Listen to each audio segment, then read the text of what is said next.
दोस्तों, हम सभी अपने सपनों को पूरा करने के लिए दिन रात कड़ी मेहनत करके पैसा कमाते हैं, लेकिन कई बार हमें अपनी मेहनत के अनुरूप फल नहीं मिल पाता है, जिससे हम परेशान हो जाते हैं। इसके अलावा कई बार बेवजह धन भी खर्च हो जाता है। वास्तुशास्त्र में बताया गया है कि घर में वास्तु दोष होने पर परिवार की तरक्की में रुकावटें आती हैं और धन भी नहीं टिकता है।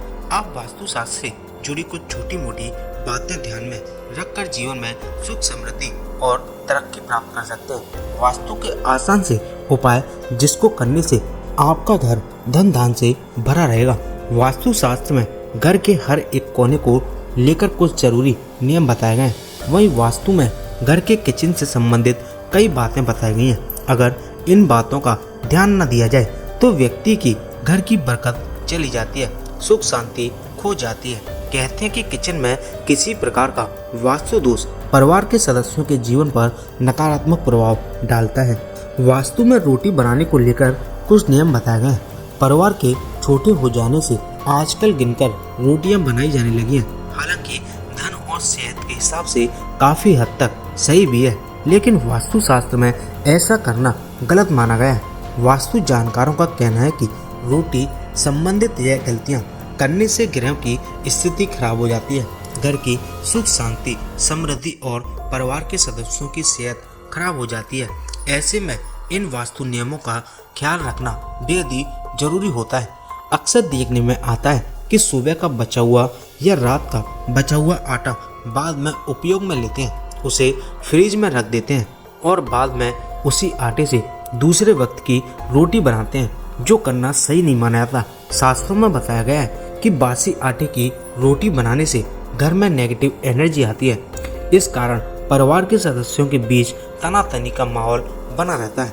शास्त्रों के अनुसार खाना परोसते समय थाली में 3 रोटी नहीं रखनी चाहिए। ऐसा करना अशुभ माना जाता है। कहा जाता है कि 3 रोटी परोसने से ग्रहों पर बुरा असर पड़ता है, जिस वजह से व्यक्ति में सुख शांति और समृद्धि चली जाती है। अक्सर आपने देखा होगा कि घर में रोटियां जब गिनकर बनाई जाती हैं तो बचे हुए आटे को फ्रिज में रख दिया जाता है और अगले दिन इसका इस्तेमाल किया जाता है। बासी आटे की रोटी तो वैज्ञानिक तथ्य के आधार पर भी नहीं खानी चाहिए, क्योंकि इसमें उत्पन्न हुए बैक्टीरिया कई बीमारियां लेकर आते हैं। वहीं ज्योतिष दृष्टि से भी यह सही नहीं माना जाता है।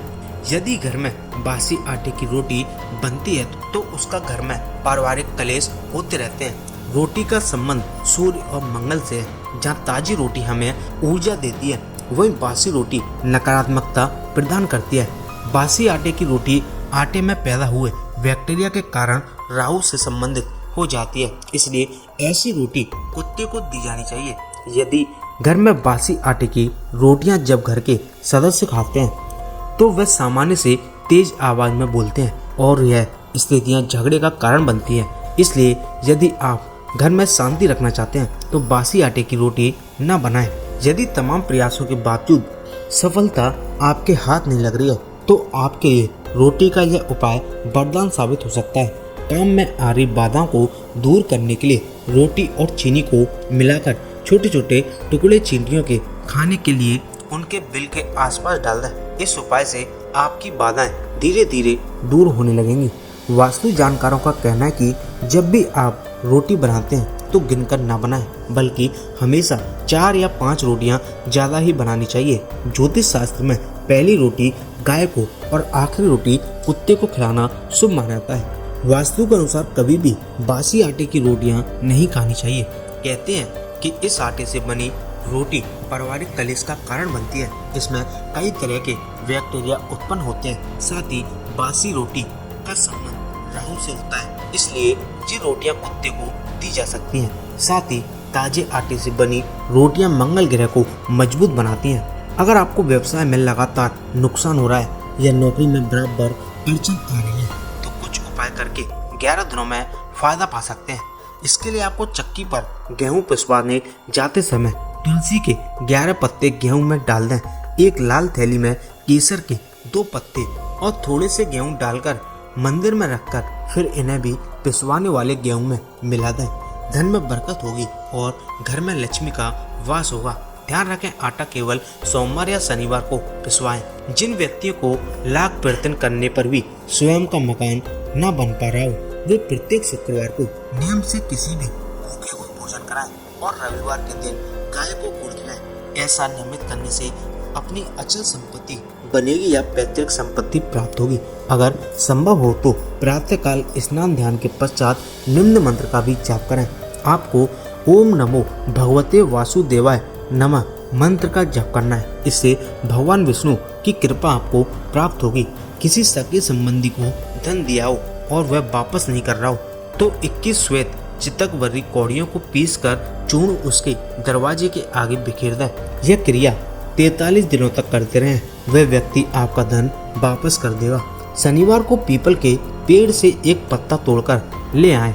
उसे धूप बत्ती दिखाकर अपनी दुकान की गद्दी जिस पर आप बैठते हैं उसके नीचे रख दें। 7 शनिवार तक लगातार ऐसा करें। जब उस गद्दी के नीचे 7 पत्ते इकट्ठे हो जाएं, तो उन्हें एक साथ किसी तालाब या कुएं में बहा दें। व्यवसाय चल निकलेगा। तो दोस्तों, ये था मेरा आज का वीडियो। उम्मीद करता हूँ आपको वीडियो पसंद आया होगा।